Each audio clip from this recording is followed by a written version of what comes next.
կանացի, էլեգանտ եւ մի քիչ դետալային։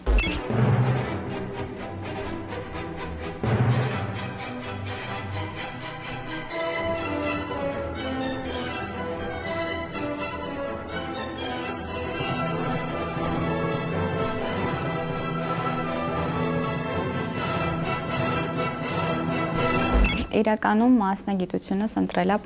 պապաս, խոսամ, շարունակեմ։ Կտրել, կպցնել, ջնջել հնարավորություն ունենք, չէ՞։ Ես պիտի խոսամ, ես Սեդան եմ, Սեդա բրենդի հիմնադիրն եմ, դիզայներն եմ, տենց թե ոնց։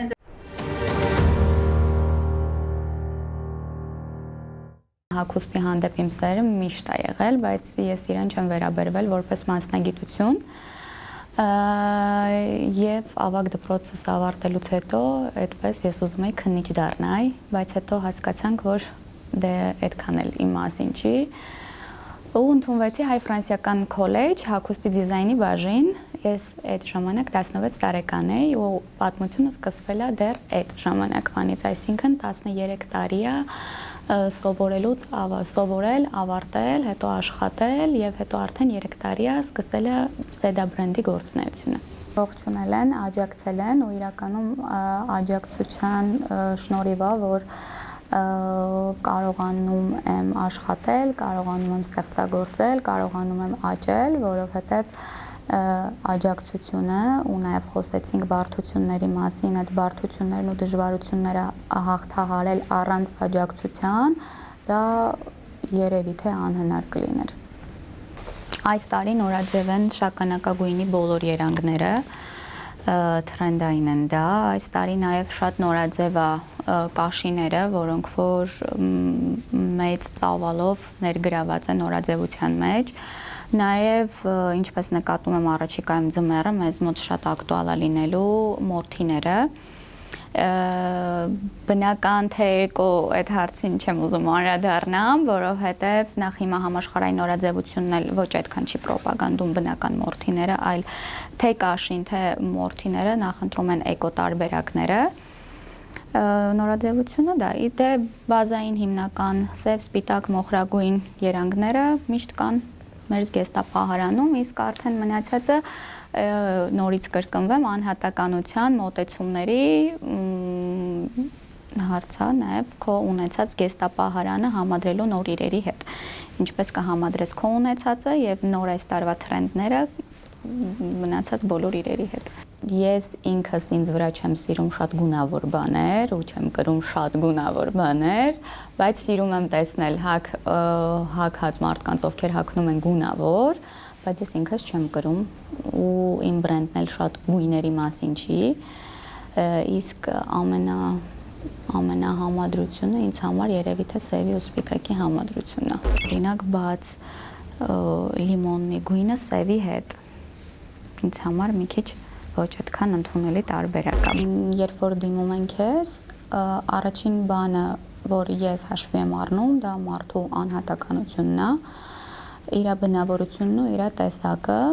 եւ առաջին երկրորդ չասեմ եւ իրան զուգահեռ ամենակարևոր բանը իր մարմինը, իր կառուցվածքը, թե իր մարմինը ինչա ենթադրում իրանից իրեն կրել, ինչա իրան թույլ է տրվում կրել եւ ինչը իր առավելությունները կբերի առաջ։ Ամենակարևոր բանը դա է։ Ոչ թե սա մոդա է, եկեք բոլորս դա հագնենք, այդ իրականում ոչ գրագետ է։ Հիմա մարդիկ շատ են ովքեր որ գիտեն իրենց մարմինը, գիտեն իրենց կառուցվածքը, գիտեն ինչ է իրենց ճիշտ կրելը, թե գունային առումով, թե ֆորմաների առումով, բայց նաև դրա հակառակ կողմը կա չեմ կարող շղթել։ Որպես մեկնարկ եւ իմ ամենասիրելի հավաքածուն եւ արած գործը եւ համադրությունը եւ իր ամբողջ պատմությունը դա եղել է իմ դիպլոմային աշխատանքը, որի ոգեշնչման աղբյուրը Վարդգես Սուրենյանցի Սալոմե կտավներ, դա իմ համար իմ ամենահիշարժան, ամենակարևոր եւ ամենա աշխատանքն է։ Ցանկություն եղել է, բայց չեմ ասել։ Ամենանկատելի բանը գնված պիջակների հետևի արված կարն է, որը արվում է արտադրական նպատակով, որպեսզի ինքը արդյունքվելու եւ այդ ընթացքում չբացվի եւ չտեղաշարժվի, այդ թելերի չկտրելն է, ու ես այդ ամենաշատն եմ ֆիքսում, որ մարդիկ չեն կտրում եւ փոկում, իրականում դա պետք չի որ մնա այդտեղ։ Գրագետ համադրության դեպքում, եթե դու կարողանում ես ճիշտ համադրել, նաեւ հաշվի առնելով, որ շատ թրենդային է շերտավոր հագուստը,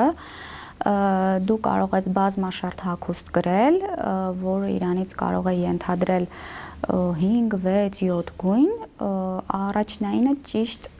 համադրել եւ գրագետ համադրելն է, որովհետեւ դու կարող ես համադրել 2 գույն, բայց իրենք լինեն ոչ համադրելի։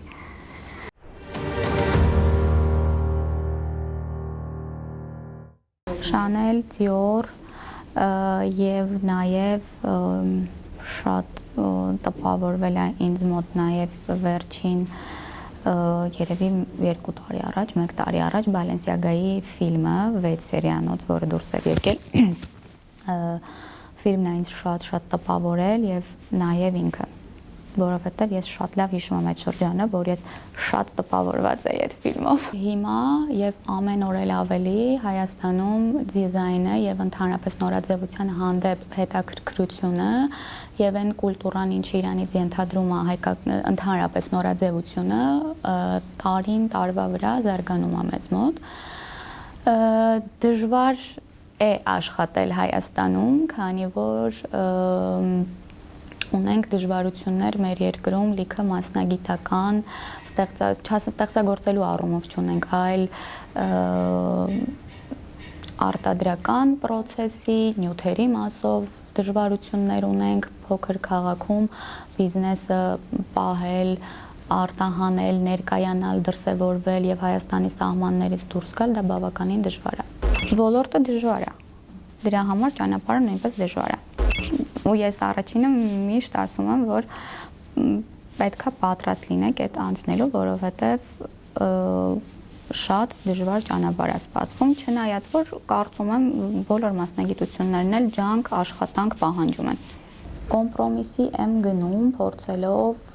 ներկայացնել իմ անհատական աշխատանքի շրջանակներում թերևս չեմ հանդիպել հաճախորդի, ում հետ չենք կարողացել գալ ընդհանուր հայտարարի։ Ես ներկայացրել եմ ինչն է հնարավոր փոխել եւ ինչը ավելի ճիշտ կլինի, հաշվի առնելով բայց ի սկզբանե իր ընտրած տարբերակը, մի քիչ ես, մի քիչ հաճախորդը փորձել ենք գալ ընդհանուր հայտարարի։ Դեռ այդպիսի կտրուկ չեն, դեռ չի հանդիպել, բայց ապագայում չգիտեմ ինչ կլինի։ Մենք ունենք զգեստ ապրանքանիշը, կարծում եմ իր հագուստներից քեզ կլինի համապատասխան։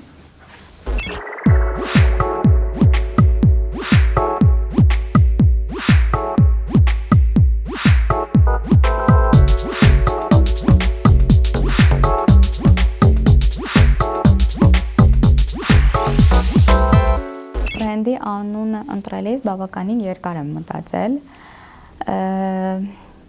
Ինչ-որ հատուկ բան չի եղել, որ պետքա իմ անունը լինի կամ պետքա իմ անունը չլինի։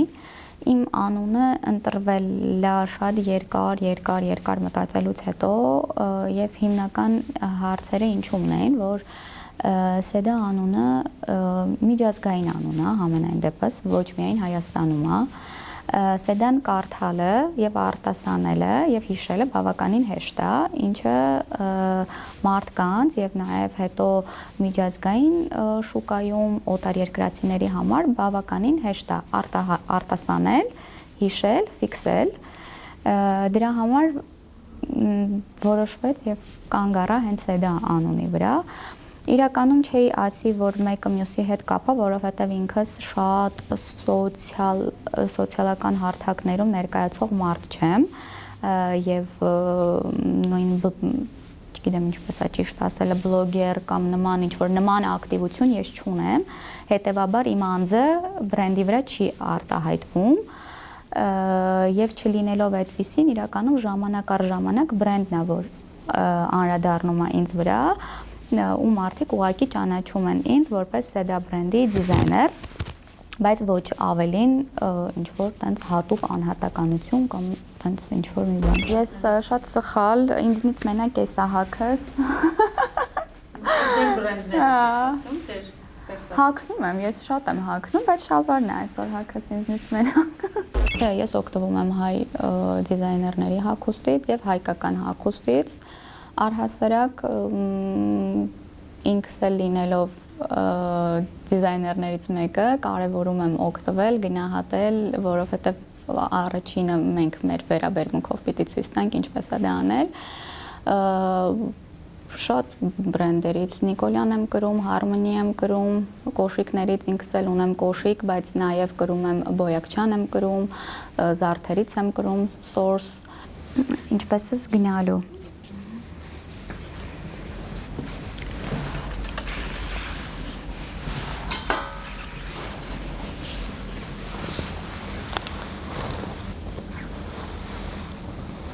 Թեմիս բրենդն է։ Իմիջայլոս նորաձևության շաբաթվա ներկայացրած հավաքածուն է վերջին թրենդերով եւ սպասվելիք թրենդներով եւ կարող ենք համադրել կոշիկներ այստեղ էլ ունենք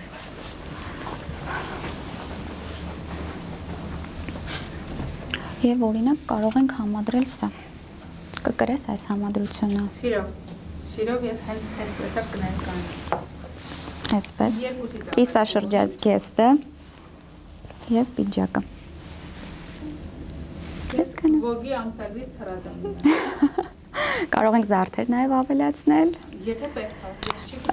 կարծում եմ կարիք կա։ Այսպես թողեմ։ Ինամ զարդերի մոտի։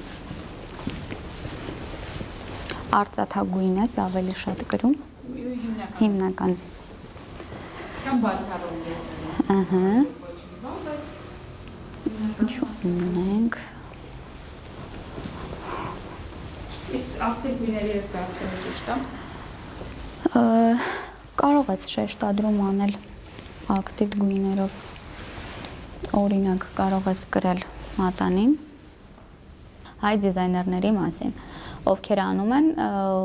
քիչ քանակությամբ, որովհետև դիզայները sense tenants 50, 100, 200 կտոր չի կարող անել մի բանից, իրանք արվում են մաքսիմում 10-20 հատ քանակով, բայց դա ամենաշատն եմ ասում ու չգիտեմ էլ իրականում այդպիսիք կան դիզայներների մեջ, եթե չեմ սխալվում էլ չկան 3 կտոր, 5 կտոր ու արդեն դա առանձնացնում է քեզ, որ այդ հագուստը ունես դու, կրում ես միայն դու։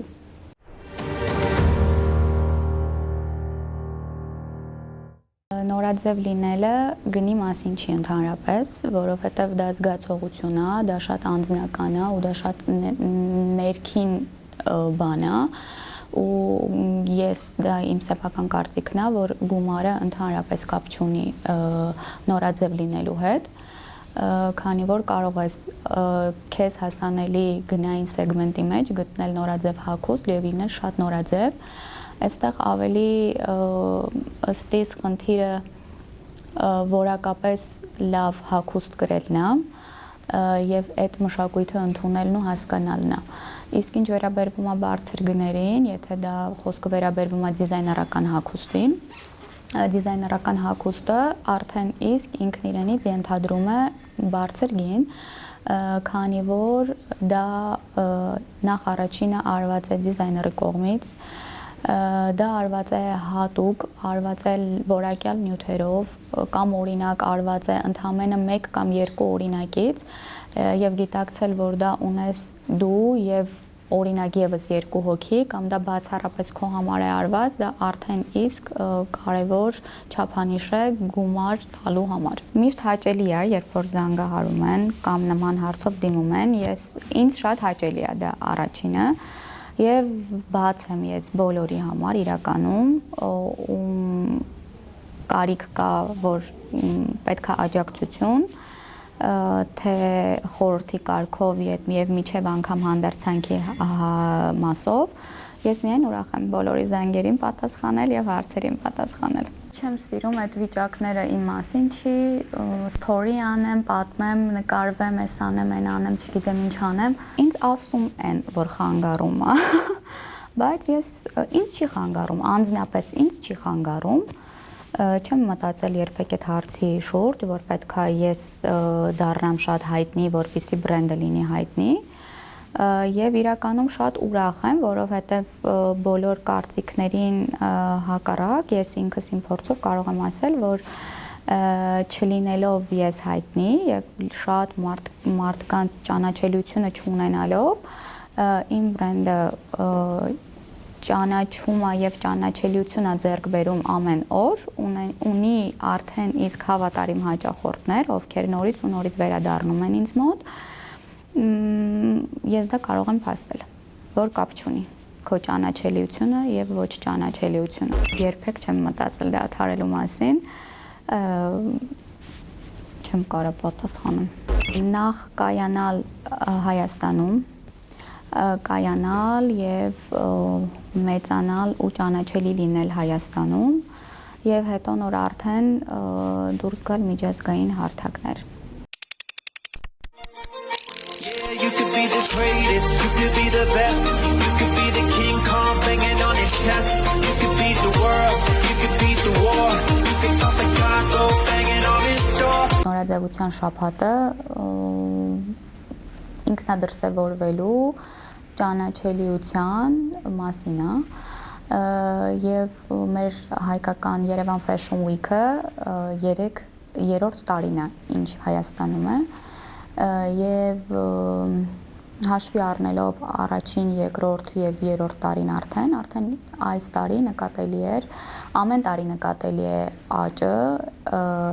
այս տարի նույնպես նկատելի էր աճը, որը որ թե միջազգային հյուրերի մասով, թե բրենդերի մասնակցության մասով, թե ներսում ֆեշն իրադարձություններ կատարվելու մասով շատ կարևոր է այդ շաբաթը բոլորիս համար իրականում, դեռ ճանաչելիության խնդիր դեռ ունենք նորաձևության մասին լսելի դարձնելու մեր ազգին այդ խնդիրը դեռ ունենք, բայց կարծում եմ, որ ընթացքի մեջ ենք եւ չեմ կարծում, որ շուտ օրինակ մի քանի ամսում կամ մի տարում, բայց առաջիկա տարիների ընթացքում հուսով եմ եւ սպասում եմ, որ մենք չենք զիջի միջազգային ոչ մի նորաձևության շաբաթվա։ Վերջի շրջանը համընկնում է Երևան Fashion Week-ի շրջանակների հետ եւ բացառապես լսել եմ լավ մեկնաբանություններ սկսած այն մարդկանցից, ովքեր բրենդն են ճանաչել եւ ուղղակի այդ շրջանակներում ծանոթացել են ինձ հետ եւ մեկնաբանել են բրենդը այդ տեսանկյունից եւ նաեւ մեր միջազգային հյուրերից, ովքեր որ տեսել են բրենդը եւ գնահատել են, անգամ կրում են, տարել են իրենց հետ բրենդից ինչ որ մաս։ Ես դասականի եւ ընդհանրապես կլասիկ նորաձևության կողմնակիցն եմ, շատ սիրում եմ, որը համեմելով ոգեշնչման աղբյուրիդ հետ, քո սիրած դետալների հետ եւ այլնի հետ դառնում է այն ինչը որ ինքը կա։ Կարամ հիմա նստածել ինչ-որ մի բանից ոգեշնչվեմ, կարամ ինչ-որ քայլելուց լինեմ, կարող է ուղղակի շատ գիշերը ուշ ժամին տանը ինչ-որ ֆիլմ նայելուց դա լինի, շատ տարբեր բաներից։ Շատ աշխատելուց, շատ ինչ-որ ժամանակ, ջանք, եռանդ, երբ որ ամեն ինչ ներդնում ես, ինչ-որ պահերի հանգամանքները լինում են շատ տարբեր ժամանակներում, բայց եթե չեմ ասել, չեմ անի, բայց հիասթափություն, ինչ-որ տենց շրջաններ ունեցել եմ, բայց երևի ավելի սկզբնական շրջանում։ Չասեմ փոխել, կուզեի ավելի վերաբերմունքը փոխվեր եւ ավելի գնահատելի լիներ հայ դիզայներների եւ ընդհանրապես հայկական արտադրության, մեր ներքին շուկայի ստեղծված իրերի ամբողջական ես խոսեմ, միայն հագուստի մասին չխոսեմ, գնահատելի լինեինք մենք մեր երկրում։